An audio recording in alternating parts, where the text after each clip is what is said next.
begin here in Romans chapter 11. And the reason is because the reason Bobby asked me to do an overview on Matthew 24 is because of how many people misuse it. And the reason men misuse passages like Matthew 24 is explained here in Romans 11:25. They're ignorant of something. Paul says here that I would not, brethren, that ye should be ignorant of this mystery, lest, notice what he says, lest ye should be wise in your own conceits. Meaning, if you lack this information, your wisdom is going to be from your own conceits. It's not going to be truly coming out of the Word of God. And a lot of people go to Matthew 24 and because they lack knowledge in something, they use Matthew 24 out of its intended context. They're ignorant of this mystery, and therefore they're wise in their own conceits. Over in Job chapter 38 and verse number 2, when you read the book of Job, you realize that Job and his friends had some knowledge. They knew some things, but it was their lack of knowledge that caused them to err. In other words, they didn't know everything, and therefore their counsel and their understanding was darkened because of their lack of knowledge. God shows up in Job 38:2 and says, who is this that darkeneth counsel by words without knowledge? And so a lot of people use Matthew 24, but their counsel is darkened because of their lack of knowledge. And this is why we're doing these lessons on Matthew 24, because people have misused it because they're ignorant of what Paul's talking about here in Romans chapter 11.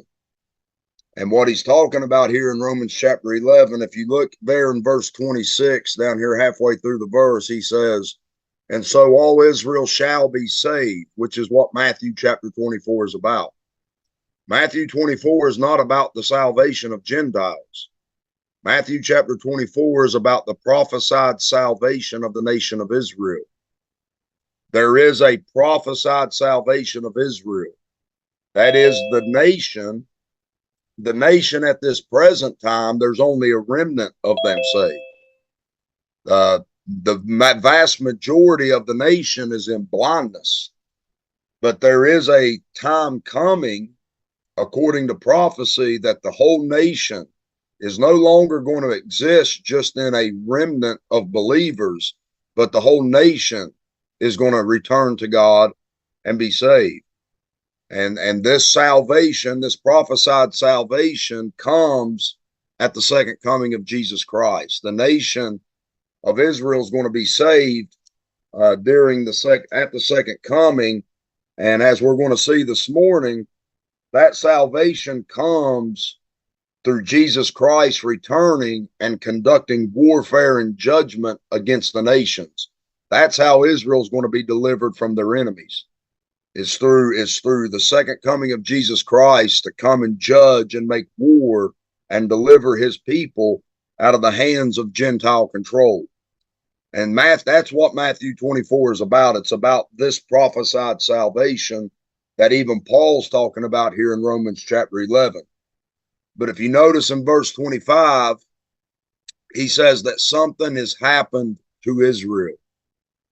He says, I would not have you ignorant, brethren, of this mystery, lest ye should be wise in your own conceits, that blindness in part is happened to Israel. And so something has happened to Israel at the present.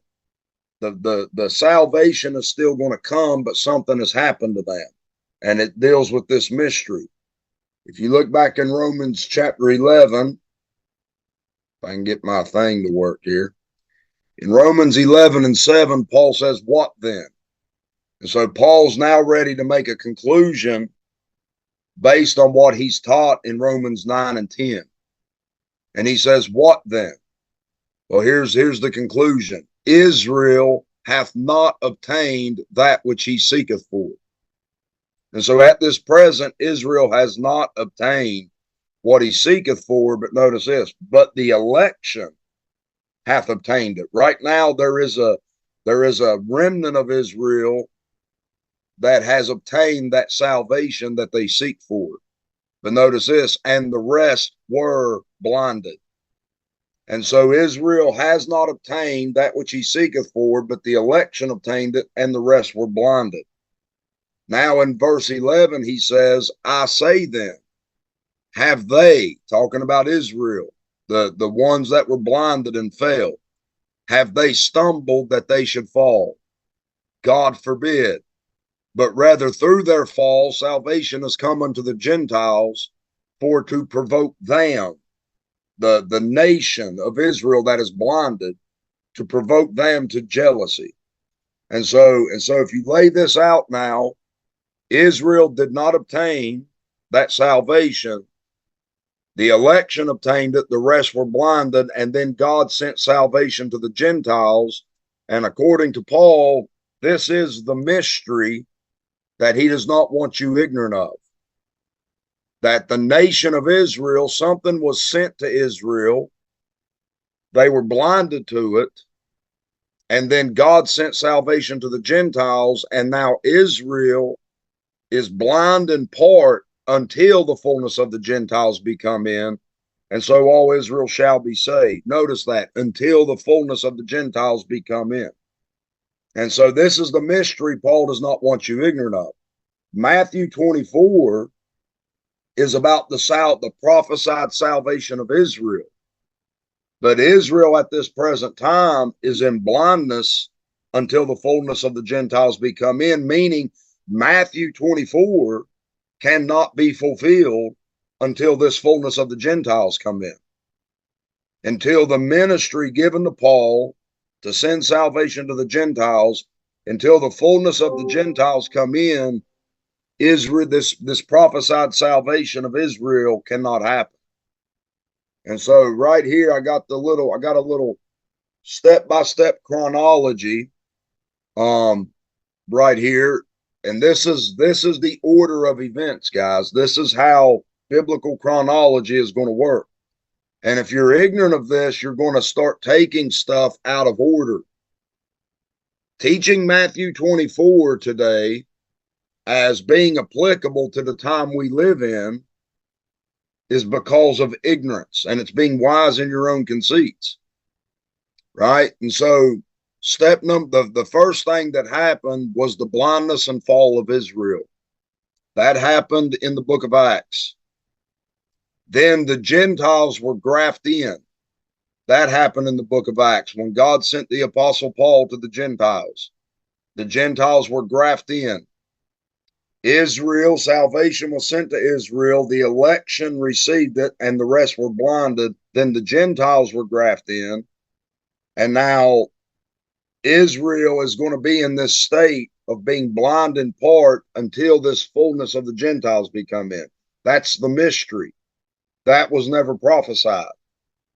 The third thing that's going to happen is the coming and gathering of the church unto the Lord. That was also a mystery that Paul talks about in 1 Corinthians 15. We call it the rapture. All right. Then after the rapture of the body of Christ, after the church is gathered unto the Lord, then will begin the last days upon the nation of Israel, which Christ in Matthew 24 divides into three periods.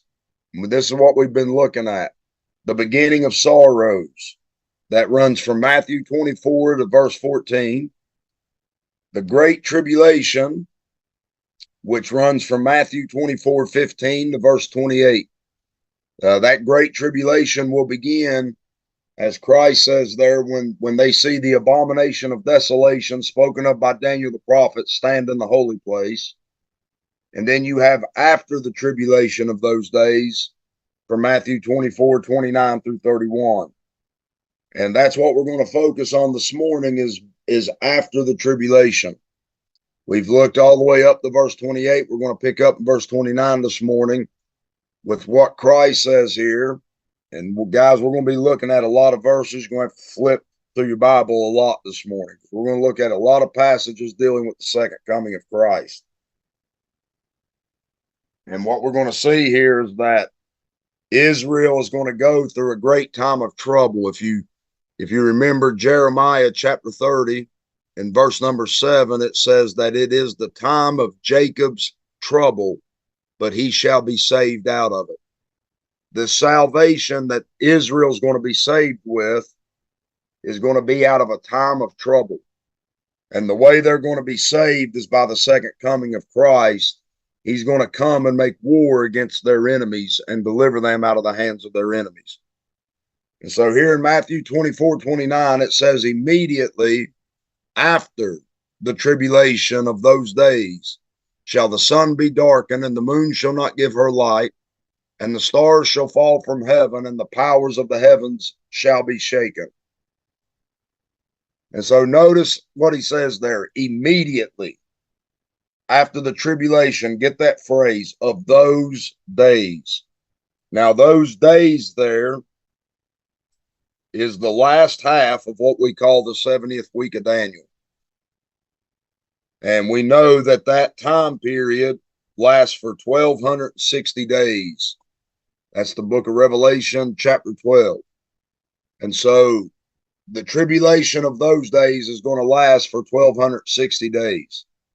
And immediately after those 1,260 days, the sun is going to be darkened. The moon's not going to give her light. The stars are going to fall from heaven, and the powers of the heavens shall be shaken. Now, this gives us enough description here to run a lot of references in the Bible. And that's what we're going to do this morning. The first place we're going to go is Joel chapter 2. It says, the sun shall be turned into darkness, and the moon into blood, before the great and terrible day of the Lord come. Now notice that. Christ said immediately after the tribulation, the sun's going to be darkened, and the moon shall not give her light. Well, here in Joel, it says the sun shall be turned into darkness and the moon into blood before. And so we have the word after and before. And so in Matthew 24, he says it's after the tribulation of those days. In Joel chapter 2, it says it's before the great and terrible day of the Lord come. So here we see that the great and terrible day of the Lord is after the tribulation of that final 42 months of the 70th week. And so the great and terrible day of the Lord is directly connected to the second coming of Jesus Christ. This is why Paul says in 2 Thessalonians that the day of Christ cannot come except the man of sin be revealed first. And that's the order Christ gives you in Matthew 24 also. The abomination of desolation comes, and then after the tribulation of those days, the great and terrible day of the Lord is going to come. Notice what it says, and it shall come to pass that whosoever shall call on the name of the Lord shall be delivered. For in Mount Zion shall be deliverance, as the Lord hath said, and in the remnant whom the Lord shall call. And so the day of the Lord is salvation for them that call upon the name of the Lord.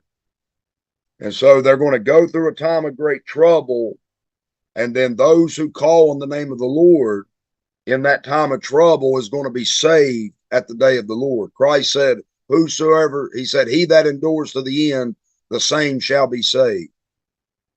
And so he's talking about a salvation that's coming at the end of the great tribulation. And so this is what Joel's talking about also. He's talking about the day of the Lord that's going to come after the time of trouble, and those who call upon the name of the Lord is going to be saved at that time. And now if you jump into Joel chapter 3, the very next chapter, he says, for behold, in those days and in that time, talking about the day of the Lord, when that salvation comes, in those days. Now, back in Matthew 24, when he says immediately after the tribulation of those days, it's referring to the last half of the 70th week. Here, these days are referring to the day of the Lord. In those days, the days when Christ returns to the earth, when I shall bring again the captivity of Judah and Jerusalem, meaning He's regathering the captives of Judah and Jerusalem. He says, I will also gather all nations and will bring them down into the valley of Jehoshaphat and will plead with them for my people and for my heritage Israel, whom they have scattered amongst the nations and parted my land. So when Christ returns and regathers his people in that day of salvation, he's also going to gather all the nations of the earth, and he's going to plead with them, meaning he's going to judge them like a lawyer pleads in a courtroom. He's going to plead with the nations for his people and his heritage, who they scattered and parted his land. They're going to be judged. Christ is going to judge all nations for how they treated his people and his nation. Right? Look at Matthew chapter 25. Christ says the same thing over here in Matthew chapter 25, beginning in verse 31. When the Son of Man shall come in his glory. Once again, this is not coming to gather his church. This is the second coming. When the Son of Man shall come in his glory and all the holy angels with him, then shall he sit upon the throne of his glory. And before him shall be gathered all nations, and he shall separate them one from another, as a shepherd divideth his sheep from the goats. And he shall set the sheep on his right hand, but the goats on his left, on the left. Then shall the king say unto them on his right hand, Come, ye blessed of my Father, inherit the kingdom prepared for you from the foundation of the world. So some of these nations are going to inherit this kingdom. And the reason they're going to inherit the kingdom is, he says, For I was hungered, and ye gave me meat. I was thirsty, and ye gave me drink. I was a stranger, and ye took me in. Naked, and ye clothed me. I was sick, and ye visited me. I was in prison, and ye came unto me. Then shall the righteous answer him, saying, Lord, when saw we thee hungered, and fed thee, or thirsty, and gave thee drink? When saw we thee a stranger, and took thee in, or naked, or clothed thee? Or when saw we thee sick, or in prison, and came unto thee? And the king shall answer and say unto them, Verily, I say unto you, inasmuch as ye have done it unto one of the least of these, notice this, my brethren, ye have done it unto me. The reason these nations are blessed and allowed to enter into that kingdom is because of how they treated his brethren. That's Israel. Israel goes through a time of great trouble, and those who bless Israel during that time of trouble are going to be blessed. But then in verse 41, he says, Then shall he say also unto them on the left hand, Depart from me, ye cursed, in the everlasting fire, prepared for the devil and his angels. Why? Because when they saw him hungry, same stuff here, guys. So when the point he's making here is, when he gathers these nations, he's going to plead with them for his people and his heritage. And those who blessed Israel in that time of trouble are going to be blessed and enter into the kingdom. Those who curse Israel at that time are going to be cursed and cast into everlasting fire, prepared for the devil and his angels. This goes all the way back to one of the first promises God made Abraham. Write this verse down, guys. It'll probably be on the exam. But if you remember back in Genesis chapter 12, one of the first promises God made to Abraham is, I will bless them that bless thee and curse them that curse thee. And right here we see the nations, that some are blessed and some are cursed. They're blessed. The nations that are blessed because they blessed Israel. The nations that are cursed because they cursed Israel. Now, you and I are not being saved today as Gentiles. These are Gentiles at the second coming. You and I are not being saved today by our treatment of Israel. You and I are being saved today by faith in the Lord Jesus Christ through the fall and blindness of Israel. And so you got to get this stuff right, guys. This is why so many people misuse Matthew 24. There are literally people in America that teach a works-based salvation right here out of Matthew 25. That if you visit people in prison, if you feed the hungry and all this stuff, that you'll be saved. But this has nothing to do with the time you and I live in. Should we do these things? Yes. But they're not going to get you entrance into heaven today. This is about nations at the second coming of Jesus Christ. Now look at what he says in Joel 3:9. This is God's message to the Gentiles for a future time. Now, guys, Joel 3:9 through 12, this is not what we proclaim among the Gentiles today. What we preach to the Gentiles today is that Jesus Christ died for their sins. But look at this message. Proclaim ye this among the Gentiles. Now, Paul was the apostle of the Gentiles. Did God send Paul to the Gentiles to preach what is being preached here in Joel 3? No, he sent Paul to preach a message of peace and grace to the Gentiles. All right, but there's going to come a time when the fullness of the Gentiles come in, and then this is God's message to the Gentiles. Proclaim ye this among the Gentiles, prepare war. Wake up the mighty men. Let all the men of war draw near. Let them come up. Beat your plowshares into swords and your pruning hooks into spears. Let the weak say, I am strong. Assemble yourselves and come, all ye heathen, and gather yourselves together round about. Thither cause thy mighty ones to come down, O Lord. And so he's saying, gather all you nations, all you Gentiles, all you mighty men, all you men of war, come, gather yourselves together. And then he says, cause thy mighty ones to come down, O Lord. Where those nations are gathered, he's saying here, I'm going to gather these nations, and then I'm going to cause my mighty ones to come down upon them. That's in Revelation 19. When John sees heaven open and a white horse and the armies of heaven following him upon white horses. They're coming to judge and make war against this gathering of the nations, this gathering of the Gentiles. Now, personally, guys, I thank God that I live in a time when God is offering salvation to the Gentiles. Because after this time of salvation that's been sent to us, God's whole attitude towards the Gentiles, once he gathers the saved out of the Gentile world, all that's going to be left in the Gentile world is these heathen and ungodly. And once he calls his church out of this earth, he's now towards the Gentiles, he's saying, gather yourselves together because I'm going to make war against you. He says, let the heathen be wakened and come up to the valley of Jehoshaphat, for there will I sit to judge all the heathen round about.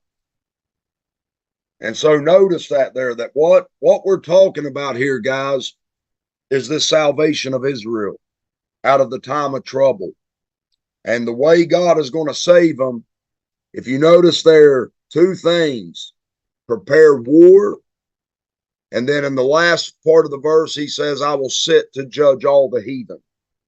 So Jesus Christ is coming to make war and to judge the nations. It's exactly what Revelation 19:11 says. I saw heaven open, and behold, a white horse, and he that sat upon him was called Faithful and True, and in righteousness he doth judge and make war.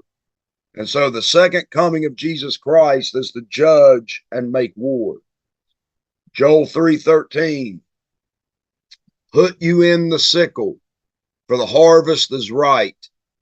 Come, get you down, for the press is full. The fats overflow, for their wickedness is great. Notice that, get you down. Why? The press is full. Look at Revelation chapter 14. The reason he's telling his son to come down is because the wine press is full. And he wants him to come and tread that wine press. You can find this in Revelation 14, beginning in verse 18. And another angel came out from the altar, which had power over fire, and cried with a loud cry to him that had the sharp sickle, saying, Thrust in thy sharp sickle, and gather the clusters of the vine of the earth, for her grapes are fully ripe. And the angel thrust in his sickle into the earth, and gathered the vine of the earth, and cast it into the great winepress of the wrath of God. And so there the winepress is filled up. Then it says in verse 20, and the winepress was trodden without the city, and blood came out of the winepress, even unto the horses' bridles, by the space of 1,600 furlongs. Now that I don't know what measurements y'all use in the Philippines. We still use miles in America. I think y'all use kilometers, but I don't know what it is in kilometers, guys. But what it's saying here is that when Christ comes and treads this wine press, the blood is going to flow out of that wine press up to the mouth of a horse for 250 miles. He's coming to make a great slaughter. God is going to gather the nations there for Christ to make war against them, and he's going to come and slaughter these nations at the second coming. All right. Revelation chapter 6 here on the screen. Same context here as Matthew 24. And I beheld when he had opened the sixth seal, and lo, there was a great earthquake. Remember this, guys. One of the things you can do, I'll give you a little advice here, is over in Hebrews, it talks about God says, I will shake the heavens and the earth. And so when you go back in the Psalms and when you're reading your Bible, anytime you see a reference to the heavens being shaken, you're dealing with passages about the second coming. Just keep that in mind, because you'll be able to learn a lot about the second coming.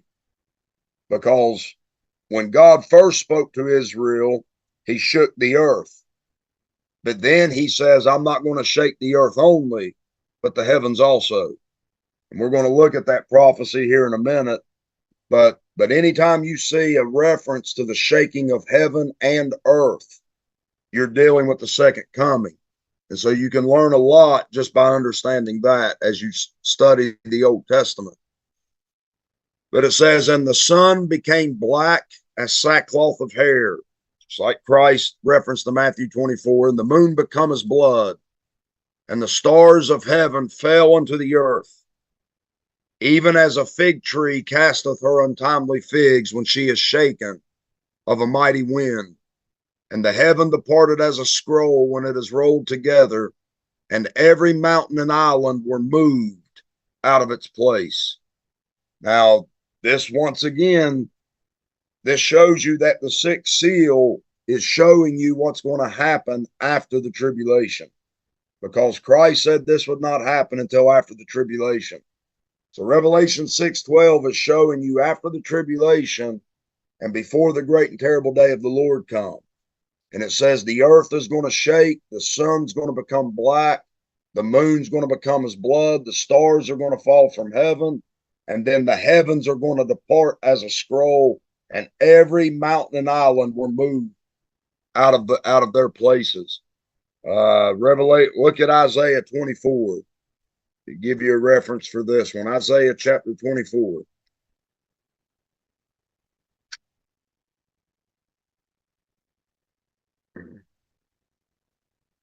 Beginning in verse 17, it says, fear and the pit and the snare are upon thee, O inhabitant of the earth. Remember over in Revelation 12, it says, woe to the inhabitants of the earth.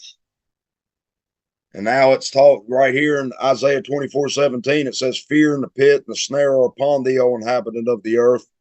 And it shall come to pass that he who fleeth from the noise of the fear shall fall into the pit. He that cometh up out of the midst of the pit shall be taken in the snare. For the windows from on high are open, and the foundations of the earth do shake. That's what you're reading about here in Revelation 6. The earth shaking and the heavens being open. It says the earth is utterly broken down.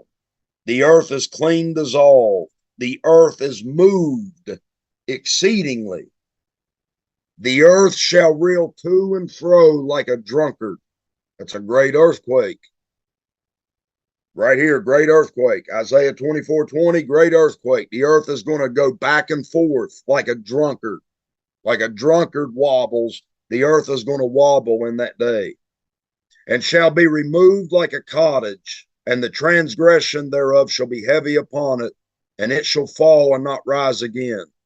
And it shall come to pass in that day that the Lord shall punish the host of the high ones that are on high, and the kings of the earth upon the earth.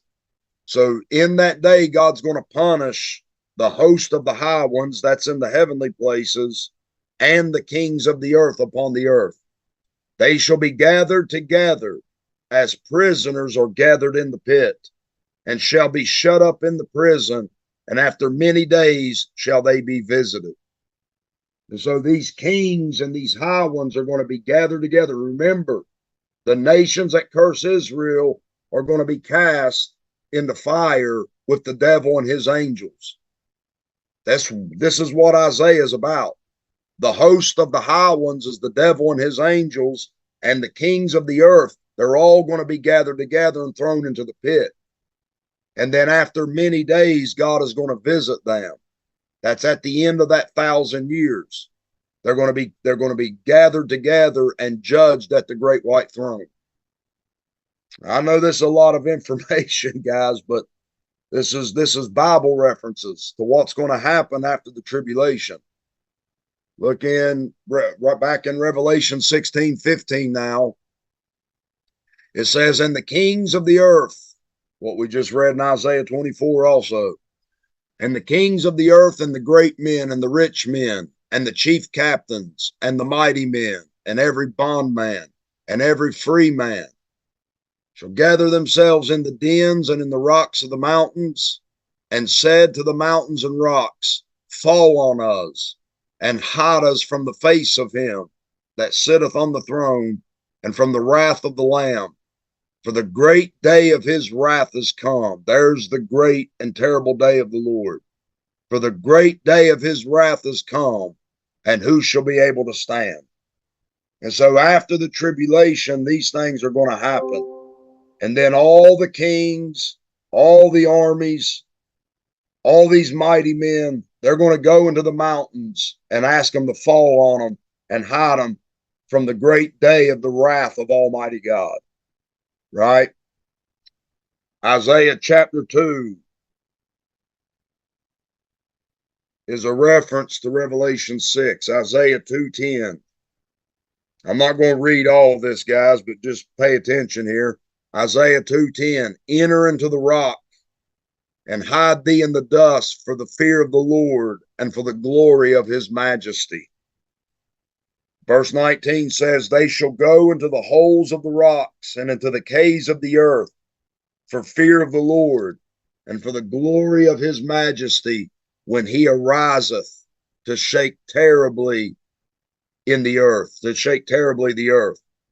They're going to go into the clefts of the rocks and into the tops of the ragged rocks for fear of the Lord and for the glory of his majesty when he ariseth to shake terribly the earth. And so write that chapter down. Isaiah 2:10 through 22 is a reference to Revelation 6 and what's going to happen at the end of the tribulation. All right, Isaiah chapter 13 here on the screen. For the stars of heaven and the constellations thereof shall not give their light. The sun shall be darkened in his going forth, and the moon shall not cause her light to shine. And I will punish the world for their evil and the wicked for their iniquity. There it is, guys. That's what's getting ready to happen. When the sun's darkened, the moon becomes blood, the stars fall from heaven. When all that happens, God is getting ready to come and punish the world for their evil and the wicked for their iniquity. And I will cause the arrogancy of the proud to cease. The arrogant will be proud no more. Everybody's going to be humbled in that day. And I will lay low the haughtiness of the terrible. I will make man more precious than fine gold, even than the golden wedge of Ophir. What God is saying there is that so many men are going to be killed in that day of war that they're going to be more precious than gold. When he comes to punish the world, it's going to be easier to find a piece of gold in the earth than a man. The vast multitudes are going to be destroyed in that day. Now, ain't you glad for salvation? Because I am. Therefore, I will shake the heavens. Notice that there. I will shake the heavens, and the earth shall remove out of her place in the wrath of the Lord of hosts and in the day of his fierce anger. All right. Look at, we got a few verses to look at, guys, that I don't have on the PowerPoint. Look at Hebrews chapter 12. Now, if you don't know this about the book of Hebrews, I hope you do. But the book of Hebrews is specifically written to the Jewish people and the nation of Israel for the last days. It is not about our dispensation. What's being preached in the book of Hebrews is the salvation of Israel at the second coming of Christ. In Hebrews chapter 12, he's telling these people, he's telling the Jewish nation how they need to be holy at the second coming. Because when God came at Mount Sinai, they couldn't even touch that mountain. And what he wants them to know is they had to be holy. God told Israel to prepare themselves for the day that he came on Mount Sinai and gave them his law. Well, now Israel and the last days, they're getting ready to approach their new covenant. And he said, if you couldn't even touch Mount Sinai, how much holier do you need to be to come to Mount Zion and the heavenly Jerusalem? And now he says in Hebrews 12:26, whose voice then shook the earth. Talking about when he came at Mount Sinai, his voice shook the earth. But now hath he promised, saying, yet once more I shake not the earth only, but also heaven. And this word, yet once more, signifieth the removing of those things that are shaken, as of things that are made, that those things which cannot be shaken may remain.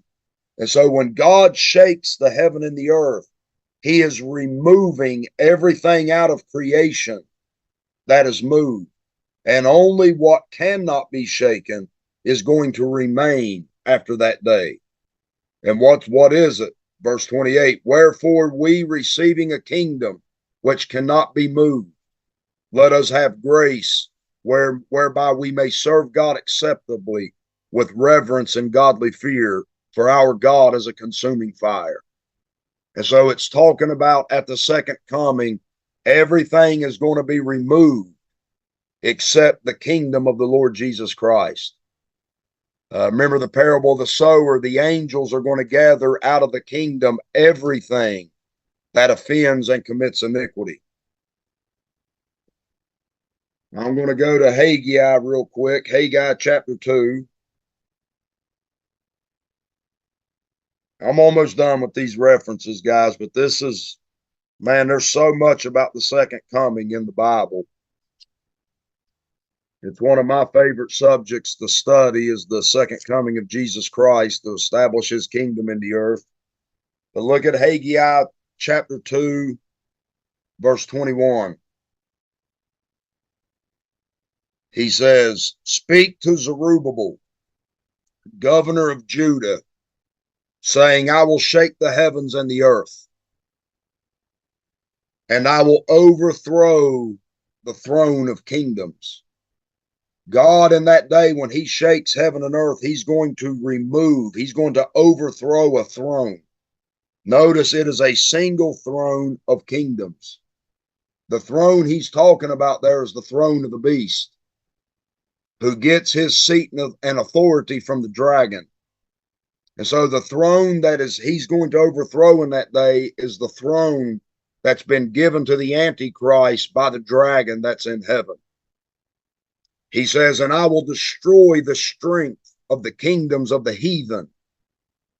That means all the military power of the United States, Russia, Europe, China, all the military power of these nations is going to be destroyed in that day. He's going to destroy their strength. And I will overthrow the chariots and those that ride in them, and the horses and their riders shall come down, every one by the sword of his brother. And so he's coming to make war, guys. That's the point. Look at Isaiah 34. 2 more verses, and then we'll move on in Matthew 24. Look at Isaiah chapter 34.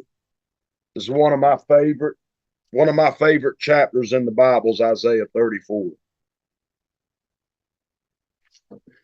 Listen very carefully to what he says here in verse 1. Come near, ye nations, to hear, and hearken, ye people. Let the earth hear, and all that is therein, the world and all things that come forth of it.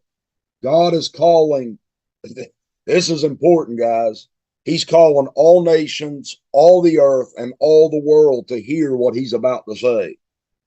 For the indignation of the Lord is upon all nations, and his fury upon all their armies. He hath utterly destroyed them. He hath delivered them to the slaughter. Their slain also shall be cast out, and their stink shall come up out of their carcasses, and the mountains shall be melted with their blood, and all the host of heaven shall be dissolved, and the heavens shall be rolled together as a scroll. There it is again. And all their hosts shall fall down as the leaf falleth off from the vine, and as a falling fig from the fig tree. For my sword shall be bathed in heaven. Behold, it shall come down upon Idumea, and upon the people of my curse to judgment. And the sword of the Lord is filled with blood. It is made fat with fatness, and with the blood of lambs and goats, with the fat of the kidneys of rams. For the Lord hath a sacrifice, watch this, in Bozrah, and a great slaughter in the land of Idumea. Verse 8 says, it is the day of the Lord's vengeance, and the year of recompenses for the controversy of Zion. What does he mean there? That he is now taking vengeance upon the nations and recompensing what they've done to Zion. That means all the nations that have scattered Israel, all the nations that have parted that land and trespassed in that land and tried to take that land from the Jewish people are going to be avenged and recompensed in that day. God is coming to fight against the armies of the world to take vengeance for Mount Zion. Now, notice Bozrah and the day of the Lord's vengeance, and look at Isaiah 63. Isaiah 63.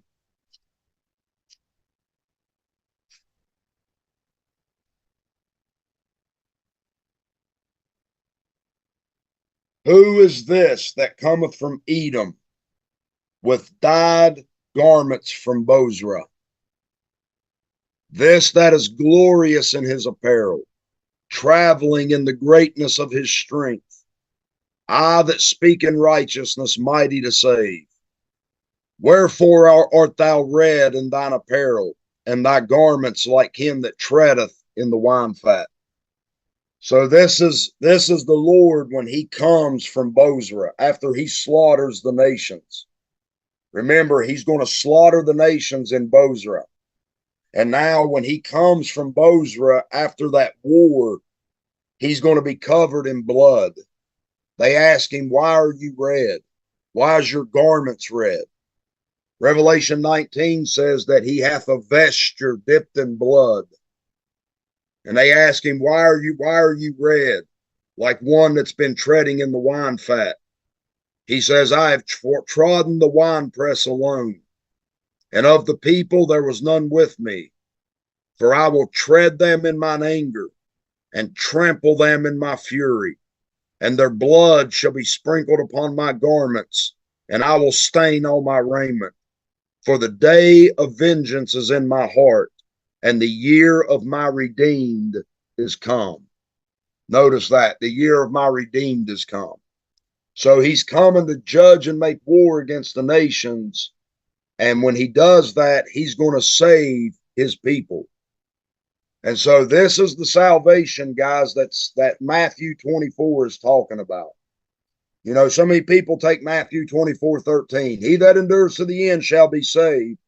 And they try to say that you have to endure to the end to be saved. They say there's no such thing as eternal security.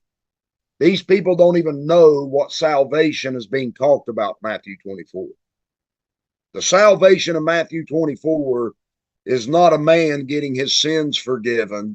It's about the redeemed and the believers of Israel being saved at the second coming when Christ comes to destroy all them that trouble Israel. You know, this salvation is also talked about by the father of John the Baptist in Luke chapter 1, about saving them out of the hand of their enemies that they may serve God. And so this is the salvation, guys. After the tribulation of those days, Jesus Christ is going to come to judge and make war against the nations and to save his people Israel. Now in Matthew 24:30, he says, and then, back to Matthew, if you remember Matthew 24:29, he says, after the tribulation of those days, sun's going to be darkened, the moon shall not give her light, the stars are going to fall, and then shall appear the sign of the Son of Man in heaven.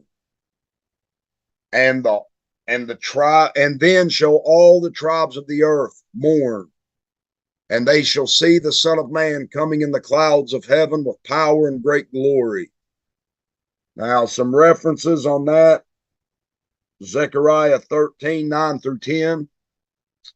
I'm not going to flip over there and read it, guys. Write it down. It talks about that they're going to look upon whom they've pierced. They shall look upon me whom they've pierced, and they shall bewail and mourn as one that mourneth for his only son. And so when he comes, they're all going to look upon the one whom they've pierced, and all the earth is going to mourn and wail. Revelation 1:7 says the same thing. Behold, he cometh with the clouds, and every eye shall see him, and they also which pierced him, and they shall bewail because of him. And so in that day, when Christ comes and they see the sign of the Son of Man in heaven and see him coming in the clouds with power and great glory, the whole earth is going to mourn and travail. In fact, the vast majority of them are going to go seek to hide in the mountains and to be hid from him. Then he says, and he shall send his angels with a great sound of a trumpet, and they shall gather his elect from the four winds, from one end of heaven to the other. Right? Isaiah chapter 27 on this. Because here a lot of people come to this great sound of a trumpet. They try to take it to 1 Thessalonians, the Lord shall descend with a shout and the voice of the archangel and the trump of God, and they try to make Matthew 24 the rapture. They try to say that this is the rapture here, when he gathers his elect from the four winds of the earth. But if you look in Isaiah 27, beginning in verse 1, Well, if you go back to the end of chapter 26, it says, "For behold, the Lord cometh out of his place to punish the inhabitants of the earth for their iniquity." Chapter 27, verse 1, "In that day the Lord with his sore and great and strong sword shall punish Leviathan, the piercing serpent, even Leviathan, that crooked serpent. And he shall slay the dragon that is in the sea." Now, Leviathan and the dragon and that serpent there is Satan. And so the context of Matthew 27 is the second coming, when the Lord comes to punish the inhabitants of the earth. And he's in that day, he's going to punish Satan with his great sword. Out of his mouth goeth a sharp sword. And he's going to use that sword to punish the dragon. But look down in verse 12. "And it shall come to pass in that day," the same day, "in the same day that he comes to punish the earth and the dragon, it shall come to pass in that day that the Lord shall beat off from the channel of the river under the stream of Egypt, and ye shall be gathered one by one, O ye children of Israel." Notice who's being gathered: Israel. "And it shall come to pass in that day," same day again, "that the great trumpet shall be blown." There's the great trumpet, with a great sound of a trumpet. It's Matthew 27:13. "And it shall come to pass in that day that the great trumpet shall be blown, and they shall come, which were ready to perish in the land of Assyria, and the outcast in the land of Egypt, and shall worship the Lord in the holy mountain at Jerusalem." The elect that's being gathered at the second coming is the remnant of Israel. You and I were already gathered unto Christ by this time. We were gathered by Paul's mystery. "Behold, I show you a mystery. We shall not all sleep, but we shall all be changed in the moment, in the twinkling of an eye, at the last trump, for the trumpet shall sound." That's a mystery. If that trumpet in 1 Corinthians 15 is the same as this trumpet in Matthew 24, why did Paul call it a mystery? This gathering here is prophesied. Our gathering was a mystery, not revealed until Paul revealed it. The rapture of the church was a mystery, not revealed until the Apostle Paul revealed it. This gathering here is of the elect of Israel at the second coming of Christ. And so, to summarize up to this point, guys, you have the beginning of sorrows. This is after our rapture. Israel is going to begin to see wars and rumors of wars, and they're going to begin to see these things. And Christ tells them, these are the beginning of sorrows. And that's going to be around the first part of the last 7 years. Then he says, when you see the abomination of desolation spoken of by Daniel the prophet, then shall be great tribulation. That's the last 42 months of the 7-year tribulation. All right. And then after those days, after those final 42 months, that's when the heavens are going to be shaken, the earth is going to shake, the sun darkened, the moon blood, and then the heavens are going to open up, and Christ is going to return with his armies to make war against the Gentiles and to judge the nations and to gather and save the nation of Israel into their land. And when he gathers them this time, when he gathers those people into that land this time, they're never going to be removed from that land again.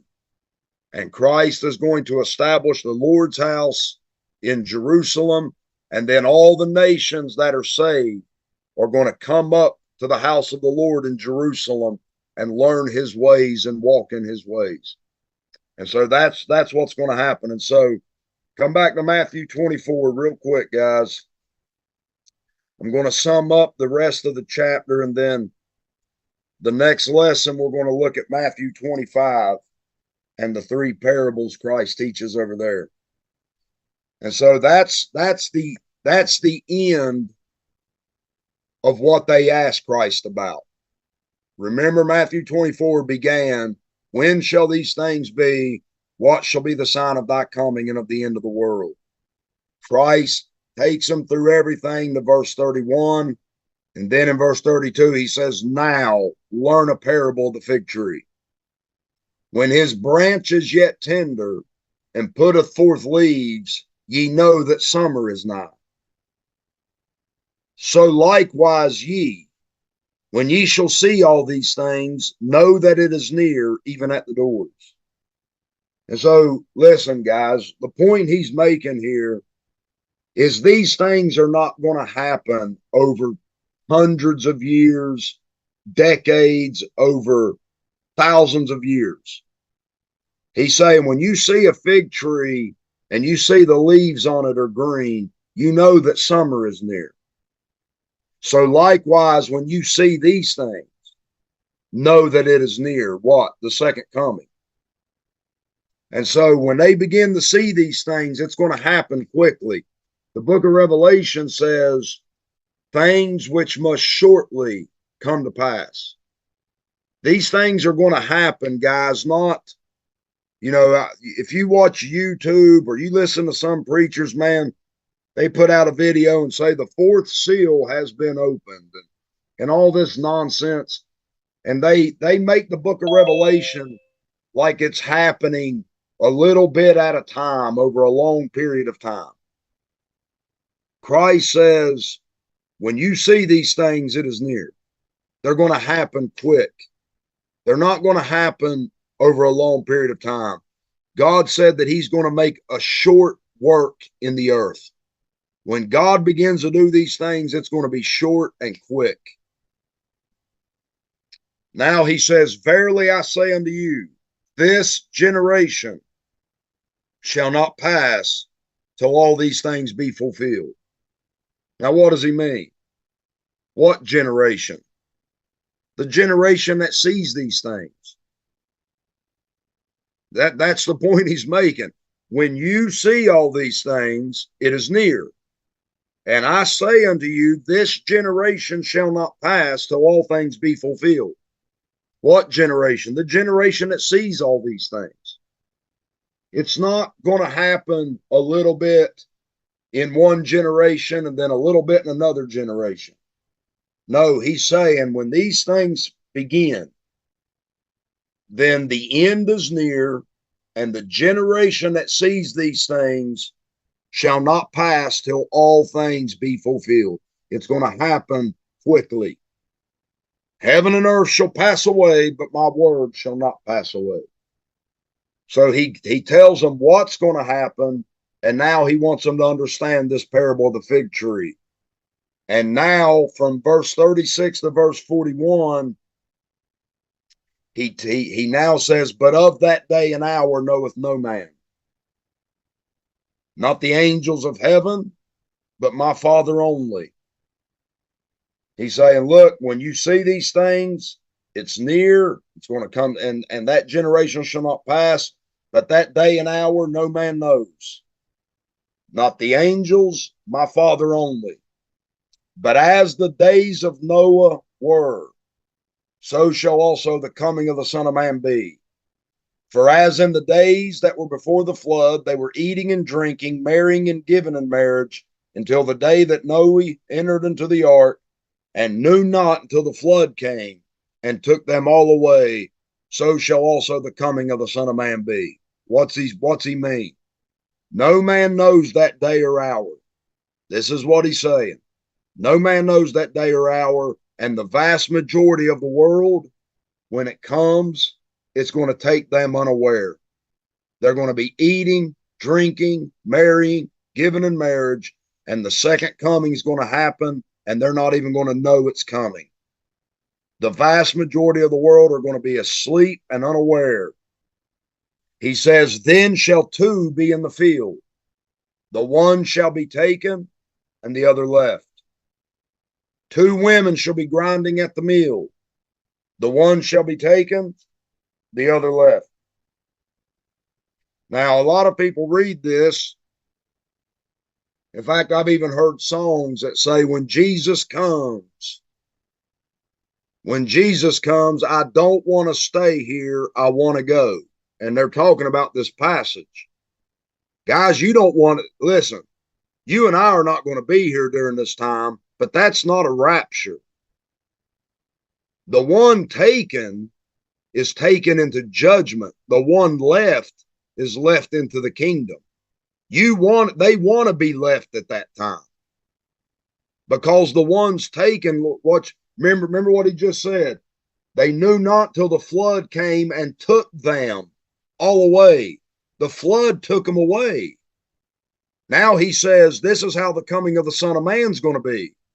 When he comes, one will be taken, the other left. The ones taken are taken in judgment. The ones left are like Noah. Noah was left. There were those taken away in the flood, and then Noah was left to inherit the earth. This is not a rapture here, guys. This is another place where men misuse the Bible. They're not taken to heaven. They're taken in wrath. If you remember in Matthew 13, when Christ teaches the parable of the wheats and tares, he says that the angels are going to come and gather all things that commit iniquity and take them and throw them in the fire. Then shall the righteous shine forth in the kingdom of their Father. And so the ones taken are taken into judgment, and the ones left are left to inherit the kingdom that's going to be set up on the earth. So now he makes his conclusion, guys, and I'll wrap up here. Now he makes his conclusion. In light of this, watch therefore. Based upon what he just said about the parable of the fig tree. You don't know the day nor the hour, he says, but you know when you see these things, it is near. And the vast majority of the world is going to be asleep, and that day is going to come upon them unaware, and they're going to be taken away in judgment. He says, watch therefore. So what he means is watch for these things. Don't think that you know the day or the hour. He says, watch therefore. For ye know not what hour your Lord doth come. But know this, that if the good man of the house had known in what watch the thief would come, he would have watched, and would not have suffered his house to be broken up. Therefore be ye also ready, for in such an hour as ye think not, the Son of Man cometh. Who then is a faithful and wise servant, whom his Lord hath made ruler over his household, to give them meat in due season? Blessed is that servant whom his Lord, when he cometh, shall find so doing. What's he mean by that? When he comes, the servant that he finds giving meat to his people, taking care of his people, taking care of his household. Christ is saying, who is a faithful and wise servant?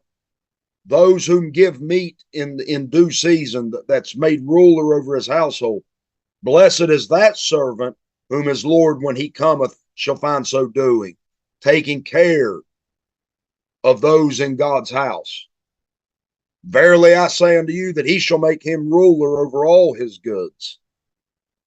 And if that evil servant shall say in his heart, my Lord delayeth his coming, and shall begin to smite his fellow servants, and to eat and drink with the drunken. He's saying, when I come, he's telling them, when I come, I better find you taking care of my house and my people. But if you say, my Lord delays his coming, and begin to smite my servants, and to eat and drink with the drunken, the Lord of that servant shall come in a day when he looketh not for him, and in an hour that he is not aware of, and shall cut him asunder, and appoint him his portion with the hypocrites. There shall be weeping and gnashing of teeth. Now, there's two ways to look at that, guys. Either that servant is cast into hell, or the portion he receives with the hypocrites is that he suffers loss of an inheritance. And I haven't made my mind up there, but point is, we're not going to be here anyway.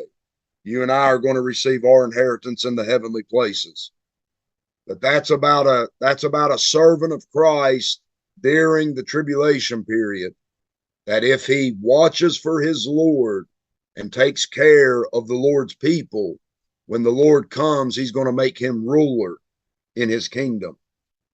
But during that time, if he shall begin to beat the manservants and begin to be drunken, the Lord's going to come when he's not ready for him and give him his portion with the hypocrites, either in hell, or he's going to be cast out of the land of Israel and be cast and given a portion with the hypocrites.